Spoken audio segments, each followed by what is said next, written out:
नमस्कार दोस्तों, स्वागत है आपका हमारे चैनल पर। आज हम बात करेंगे एक ऐसे जीव के बारे में जिसने पृथ्वी पर हजारों साल पहले अपना जीवन व्यतीत किया। ये हमारे सबसे करीबी पूर्वजों में से एक थे, होमो निएंडरथल। क्या आप जानते हैं कि होमो निएंडरथल का अस्तित्व आज से करीब 4 लाख साल से लेकर 40,000 साल पहले तक था। वे केवल हमारे पूर्वज ही नहीं थे, बल्कि उनके जीवन, कला और विज्ञान ने भी मानव विकास पर गहरा प्रभाव डाला है। तो चलिए जानते हैं इस रहस्यमयी प्रजाति के बारे में विस्तार से। होमो निएंडरथल या निएंडरथल मैन मानव प्रजाति की एक विलुप्त हो चुकी शाखा है।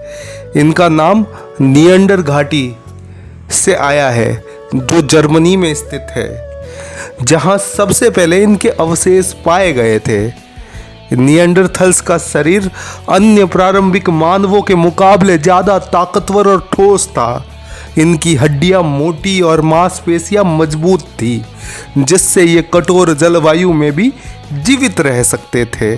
वे अपने दौर में बेहतर सक्षम शिकारी थे और छोटे समूहों में रहते थे। अब बात करते हैं उनके जीवन और रहन सहन की। निएंडरथल्स ने अपने लिए छोटे घर बनाए, जो अक्सर गुफाओं में होते थे। वे मुख्य रूप से शिकार करते थे और अपने भोजन में मांस का प्रमुख स्थान था। इसके साथ ही वे जड़ी बूटियां और फल भी खाया करते थे। लेकिन क्या आप जानते हैं कि वे सिर्फ कठोर जीव नहीं थे। निएंडरथल्स ने आग जलाना सीखा था और इसके इस्तेमाल से वे खाना पकाते और ठंड से बचते थे। उन्होंने पत्थर से औजार बनाए, जिन्हें मुस्टेरियन टूल्स कहा गया, जो बेहद विकसित और जटिल थे।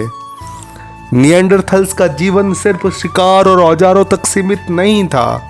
उन्होंने कला और संस्कृति की भी शुरुआत की थी। दक्षिणी फ्रांस में पाए गए गुफा चित्र और कुछ स्थानों पर कंकालों के साथ पाए गए फूल इस बात का प्रमाण है कि वे अपने मृतकों को सम्मानपूर्वक दफनाते थे। वे अपने आसपास की दुनिया को समझने की कोशिश करते थे और ये व्यवहार उन्हें बुद्धिमान और संवेदनशील प्राणी बनाता था। करीब 40,000 साल पहले निएंडरथल्स विलुप्त हो गए। इसके कारणों पर अभी भी वैज्ञानिक बहस कर रहे हैं, लेकिन सबसे प्रमुख वजहों में से एक होमो सेपियंस यानी आधुनिक मानव के साथ उनका टकराव था। इसके अलावा बदलती जलवायु और अन्य प्राकृतिक आपदाएं भी इसका कारण हो सकती है। हालांकि निएंडरथल्स पूरी तरह से गायब नहीं हुए हैं।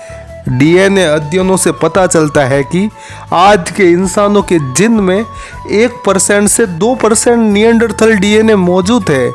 इसका मतलब है कि वे हमारे साथ आज भी किसी न किसी रूप में जुड़े हुए हैं। निएंडरथल्स मानव इतिहास का एक महत्वपूर्ण हिस्सा है। उनका जीवन हमें दिखाता है कि इंसान के विकास में कई चरण रहे हैं और उनमें से प्रत्येक ने हमें यहाँ तक पहुँचाने में अहम भूमिका निभाई है।